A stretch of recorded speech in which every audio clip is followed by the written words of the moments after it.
Hula tuntuma kan ento hi chu sekhum khua ani dona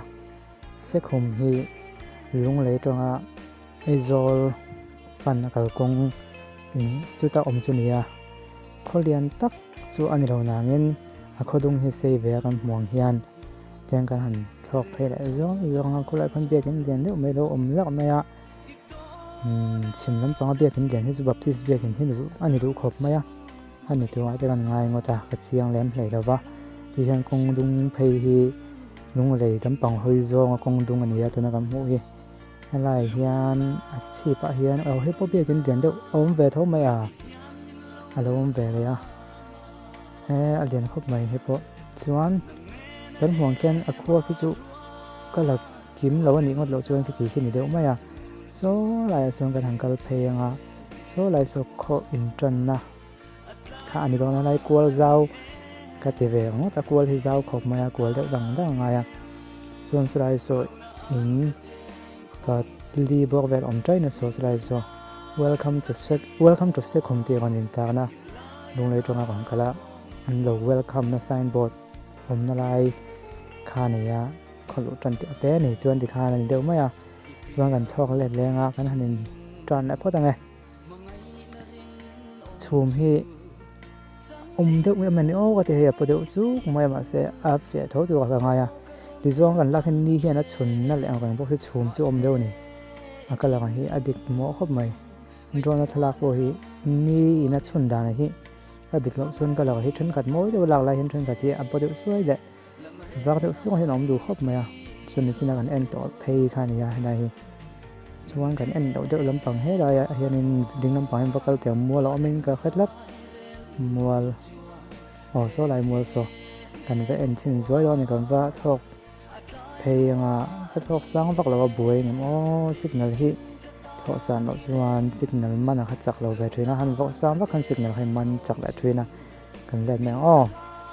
ka kham wala oma kan han le thang ti jang ki angle hi dik view ni chun da na dika fia ta ka ma a angle dik deuh hi ngai ve ni helai te hi a thokop mai se ko ma hianen amain an scooty laklo deuh na chia mi tompui to te kan han zonga kan an serang kan khop mai biak te bon nuam phian chuan ti khan kha khani te umaya se kum ko chu mo kilai biakin te lo lang ve hi kan ko khan biakin 7 day advantage biakin ning la khaya kan no mo lan pel che a thok pel che tian kong hi om phei zera ti kong som phei zel do ne in hi om phei zera ti zo kong in hi om phei zera te om phei a so lai kuwa son a top chun deuh mai a khuwa a ina om chu mo in ta chu chuan a hemi a kong dung vel hi a moi ve han khama ten kan han la phei he ga anga ko om na la chu so lai do sum ko oma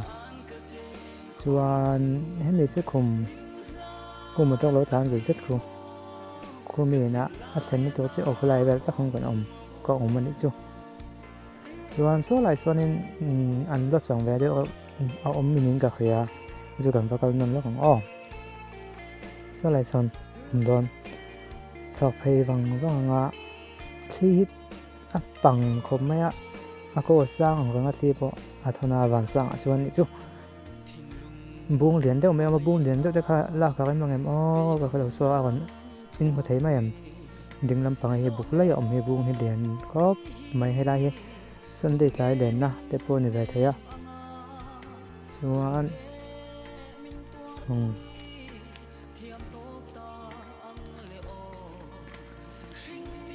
la ko lai hi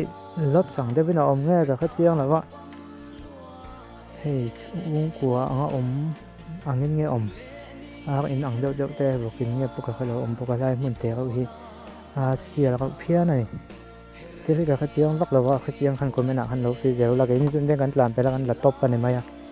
nge ni pi va zo chian kia ke le khret kha kan nei bi ka wa lai bung hi aliana lak moi thei zero ni ka khema ko chu ni chun dan hi dik lu tok lo alang pa chu ya ma se dian dio ti chu a khret the ni mona kha khania lai ko hi sang vong khop mai khati zong kha se khum khuwa kan lak thei chu ne a se khum zo dota hian ram lai tui ning ka khia tin ang lo te polo om ngay khá kan thấy như thốt chua chúng tôi bắt đầu còn tí sau giờ luôn thì khách dùng khá tôi tan cho nên phút sẽ video đang khó đăng gần lốt thì cái đó nhỉ